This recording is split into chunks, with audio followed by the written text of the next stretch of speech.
দেশ ছেড়ে পালিয়েছে সামিরা ও ডন। সালমান শাহ হত্যা মামলার আসামি সামিরা এবং খলনায়ক ডনকে খুঁজে পাওয়া যাচ্ছে না। তারা কি দেশ ছেড়ে পালিয়ে গেল? সালমান শাহের স্ত্রী সামিরা এবং খলনায়ক ডনের অবৈধ প্রেমের সম্পর্ক ছিল।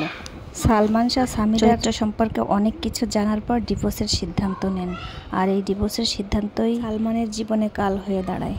সময়টা 1996 সাল। বাংলা সিনেমার স্টাইল ফ্যাশন আইকন নায়ক সালমান শাহ ক্যারিয়ারের তখন তুঙ্গে।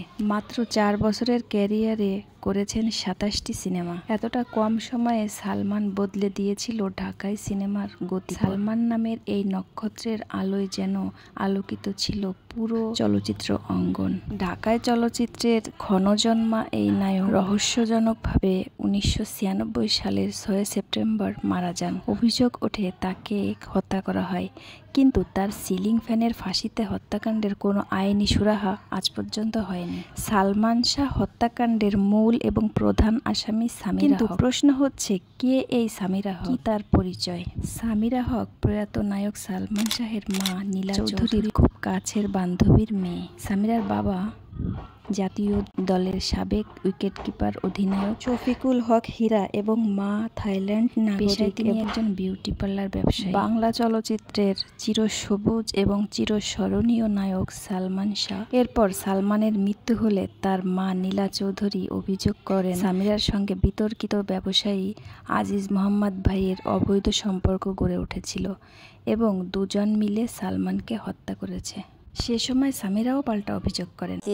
উনি সম্পূর্ণ এটা একটা বানাওয়াট গল্প নিয়ে মানুষের sympathy, because she wants power, she is just a liar. উনি একটা মিথ্যুক। নীলা চৌধুরী আজিজ ভাই সহ অনেক পুরুষকে তার বাড়িতে নিয়ে আসত এবং এটা নিয়ে সালমান ও তার বাবা নীলা চৌধুরীর উপর ক্ষিপ্ত ছিলেন। তাছাড়া সামিরা পুরো ঘটনার জন্য সালমান এবং শাবনূরের প্রেমকে দায়ী করেন। এক পর্যায়ে একেবারে আড়ালে চলে যান সামিরা। সালমানের মৃত্যুর কয়েক বছর পর ব্যবসায়ী মুস্তাক ওয়াইফকে বিয়ে করেন তিনি। মুস্তাক ছিলেন সালমান শাহের ছোটবেলার বন্ধু। সালমানের বন্ধুকে বিয়ে করার পর দেশ ছেড়ে চলে যান সামিরা। তারপর 3টি সন্তান হওয়ার পর মুস্তাককে ছেড়ে দেন সামিরা। তারপর আবার বিয়ে করেন তারই বাবার বন্ধু ইশতিয়াক আহমেদকে। বর্তমানে সেখানেই সংসার করছেন সামিরা। তবে সালমান শাহর আত্মহত্যার মামলা থেকে হত্যা মামলা দায়ের হওয়ার পর সামিরাকে আর কোথাও খুঁজে পাওয়া যাচ্ছে না। তার পূর্বের প্রেমিক ডনকেও পাওয়া যাচ্ছে না। গোপন সূত্রে জানা যায় তারা দুজনই দেশ ছেড়ে অন্য কোথাও পালিয়ে গেছে। এখন প্রশ্ন হচ্ছে, সালমান শাহর উপর যে কলঙ্কের কালি লেগেছিল এবং তার ভক্তরা 29 বছরের অপেক্ষার কি অবসান হবে, সেটি দেখা এক সময়ের অপেক্ষা।